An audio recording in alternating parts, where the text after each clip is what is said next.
Welcome back to OFFBEAT GYAN. This is a video on Act 4 of the play The Way of the World. The Way of the World is a Restoration era drama by William Congreve, and I'm going to talk about Act 4 of the play. In Act 4, we find that the middle-aged Lady Wishfort is very excited about meeting her suitor, Sir Rowland. She is a widow and she is looking for companionship in her old age. So she is very excited about meeting this Sir Rowland. And she asks her maid, Foible, about what arrangements have been made, and Foible tells her that everything is ready, music and dance and uniformed servants, plus beautiful lighting to welcome Sir Rowland to Lady Wishfort's house.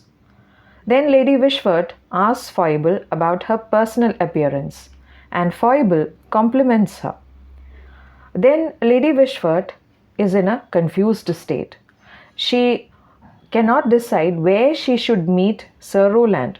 So finally she makes up her mind and she says that I'm going to meet him in my little dressing room.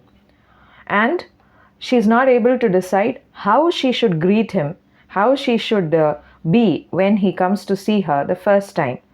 So finally she says that she's going to loll on the couch, and it will be very alluring because then she can rise to meet him in pretty disorder, acting as if she's very confused and she has not been waiting for Sir Rowland. All the while she has been waiting with bated breath for this meeting with her proposed suitor, Sir Rowland. And then she tells Foible that I will rise to meet him in pretty disorder, and my foot, the beauty of my foot, will be evident. This was an age of vanity. It was an age of coquettishness. It was an age of women being chaperoned when they met men, when they talked to men. So, while they are having this conversation, a coach arrives and Lady Wishfort asks Foible if her nephew, Sir Wilful, has spoken to her niece, Millamant. Lady Wishfort wants Sir Wilful, her nephew, to marry her niece, Millamant. But Millamant is in love with Mirabell, and Lady Wishfort hates Mirabell. She does not want the marriage between Mirabell and Millamant to take place, and that is why she wants Sir Wilful to propose to Millamant. So she asks Foible to arrange the meeting between Wilful and Millamant, and then she leaves the room in order to get ready for her meeting with her suitor, Sir Rowland.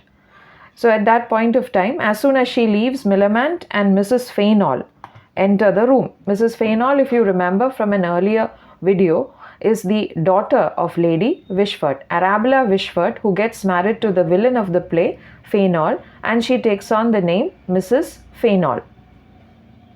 Lady Wishfort has already told Foible that Foible must then come back to her so that she may not be alone with Sir Rowland. So Millamant and Mrs. Fainall come, and Foible informs Millamant that Mirabell has been waiting to meet her. But Lady Wishfort's instructions were that Millamant must not meet Mirabell, but Millamant must talk to Wilful. Millamant is confused, and so she asks Foible to tell Mirabell to come another day. She's actually half in love with Mirabell, not half in love, she loves him. But at the same time, she behaves in a very indifferent manner. She does not behave like the foolish young maiden who is crazily in love with her lover.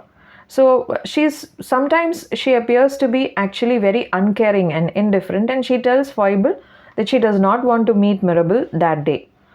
And then she asks Mrs. Fainall to enter Wilful because she is not looking forward to that meeting either.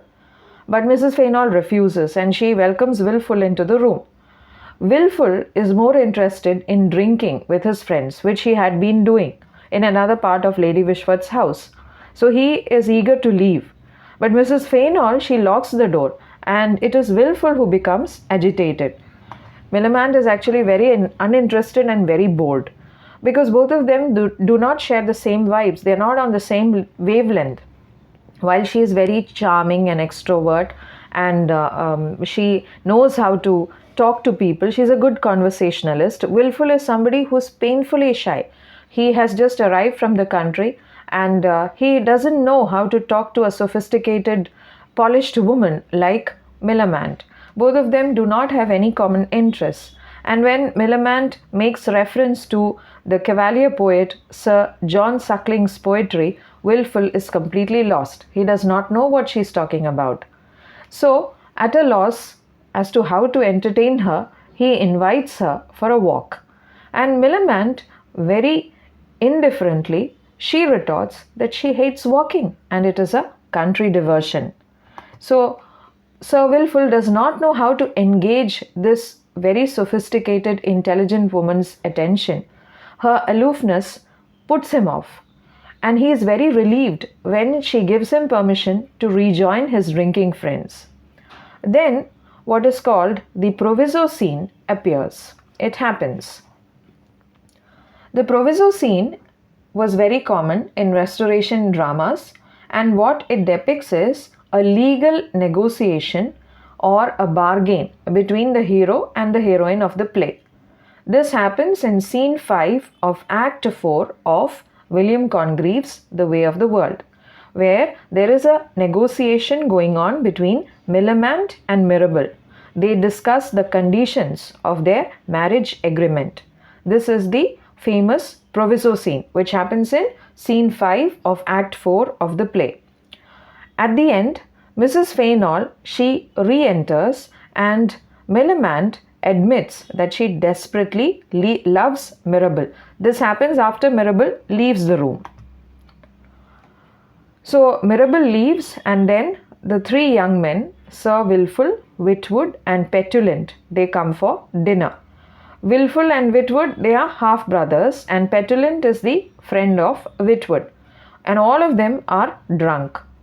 At this moment, Sir Rowland also arrives in order to court Lady Wishford. And the conversation between Sir Rowland and Lady Wishford is actually very funny. Sir Rowland is actually Mirabell's servant, Waitwell, and Mirabell had convinced Waitwell that he should take on the role of Sir Rowland and propose to Lady Wishford. On the morning of the particular day on which the scene happens, Foible and Waitwell had got married to each other, and this is Mirabell's plan to fool Lady Wishford. Sir Rowland arrives, and he is very successful in his mission to woo and propose to Lady Wishford when a letter from Mrs. Marwood arrives. In an earlier video, I had explained that Mrs. Marwood is actually very selfish and very cruel, and she is a mean woman, and she acts as if she is Lady Wishford's friend, her well-wisher, but Mrs. Marwood is a villainous character, and she had been hiding in the closet when the conversation between Foible and Mrs. Fainall had happened, and Foible had discussed with Mrs. Fainall about Mirabell's plot to fool Lady Wishford by making her husband Waitwell appear as Sir Rowland.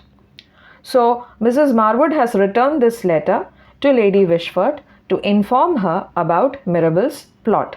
Foible recognizes Mrs. Marwood's writing, and very quickly she tells Waitwell to tell Lady Wishford that it is a letter from Mirabell, his nephew.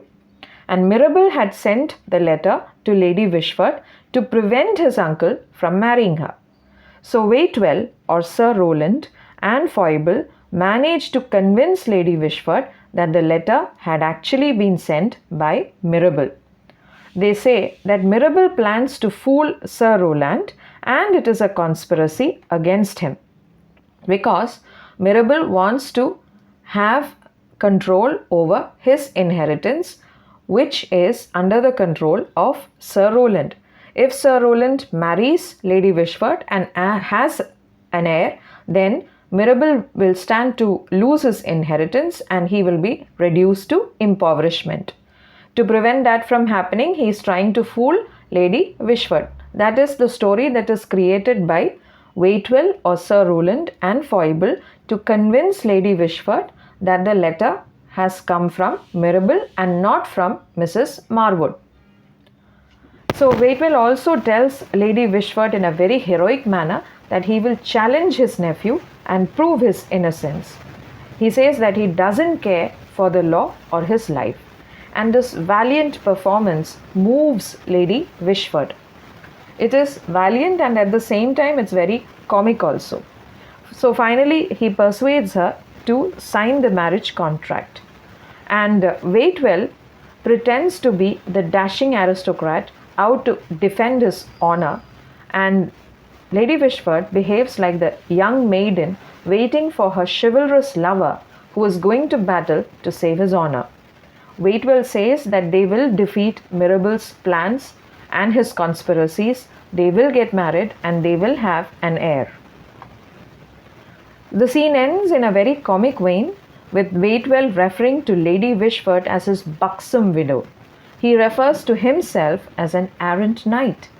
And all this is watched by Foible, who is actually extremely irritated by the very pompous and pretentious behavior of her husband. She feels that he is going out of control, that he is moving away from the script.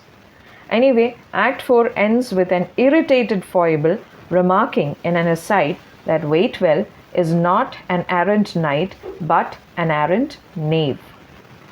I hope you understood and enjoyed this explanation of Act 4 of the play. It's a complicated play, and to keep track of the various events and characters is quite difficult, but it is enjoyable in many ways. So, hopefully you're all watching and enjoying. Thank you.